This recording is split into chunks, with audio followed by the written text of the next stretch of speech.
Can you imagine that many children only receive one meal a day? Can you imagine that many children are not read to before they reach school age? Can you imagine that 1 in 5 children in BC live in poverty? Can you imagine how we can help? We need to ensure the healthy development of all our children and youth to keep BC vital. We're First Call, a coalition of individuals and organizations across BC. We agree that children and youth must receive a first call on society's resources because we value them and because they are our future. To grow and develop to their full potential, children and youth need good health, self-esteem, and a feeling that they are part of society. To ensure these conditions of healthy development, we at First Call are promoting the 4 keys to success. They state that children, youth, and their families need a strong commitment to early childhood development, support on transitions from childhood to youth and adulthood, increased economic equality, safe and caring communities. Let's look at the 4 keys in detail and see what we can do to help. A child's early years are crucial for their healthy social, physical, and mental development. Recent research shows that healthy development is dependent on getting appropriate physical and mental stimulation, as well as emotional support and nurturing. We now understand that there's a wide range of things that occur biologically early on in the child's life that help set their coping skills for life as well as their chances for health and well-being. And that the quality of the environments of stimulation and support and nurturance that kids are in the first several years of life is very, very important to that. So it's very difficult to talk about improving children's lives without dealing, with those issues. Early childhood services are critical supports for all families and communities. They are especially vital when children have challenges in any area of their development. We know that children who have quality early childhood experiences are much more likely to lead productive lives. They are also much less likely to require remedial help or become a burden on our justice system later in life.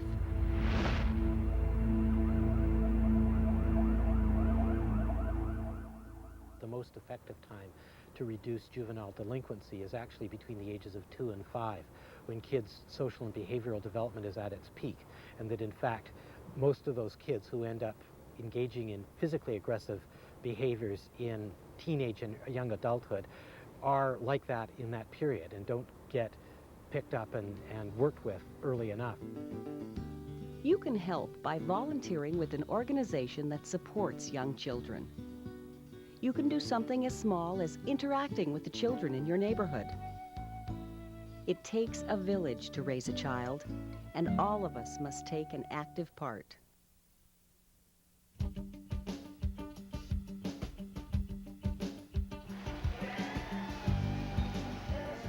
Young people need support to experience successful transitions at critical stages of development.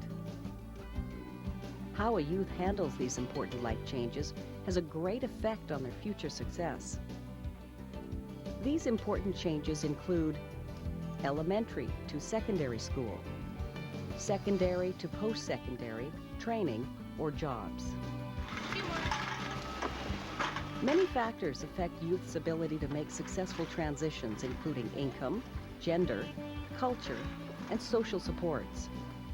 Signs of successful transitions include the development of positive relationships and choices that will lead to healthy, active lives. We can ensure that schools have programs that help young people start high school. We can serve as mentors to young people as they move into adulthood.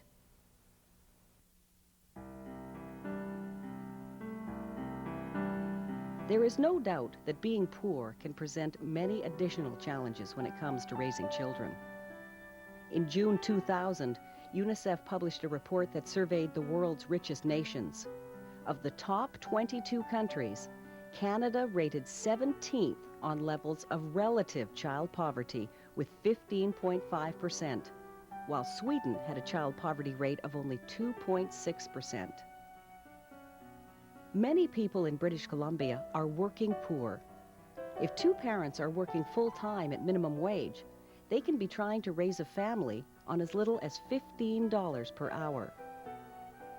Businesses can take an active part in government-sponsored hire a student programs. Communities can work towards providing low-cost transportation so that people can affordably get to work. Programs that provide free or low-cost recreation greatly improve the quality of life for children in low-income families. You can talk to your elected representatives about addressing child poverty. When children are able to grow up with economic security, all of society benefits.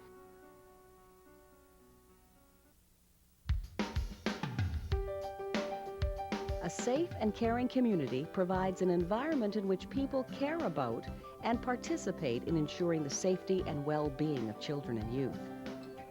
Studies have shown that participation in public life and a strong sense of community contribute significantly to the well-being of the entire population.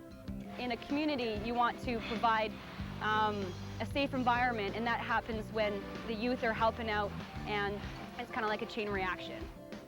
Many aspects of our neighborhoods can be detrimental to the healthy development of children, youth, and families. The data that we have from the National Longitudinal Study of Children and Youth in Canada shows that those children who live in communities that are relatively safe and relatively cohesive in relation to children, in other words, where parents have full confidence that the people in the community are thinking about children, where their children will be watched out for by others, etc., etc.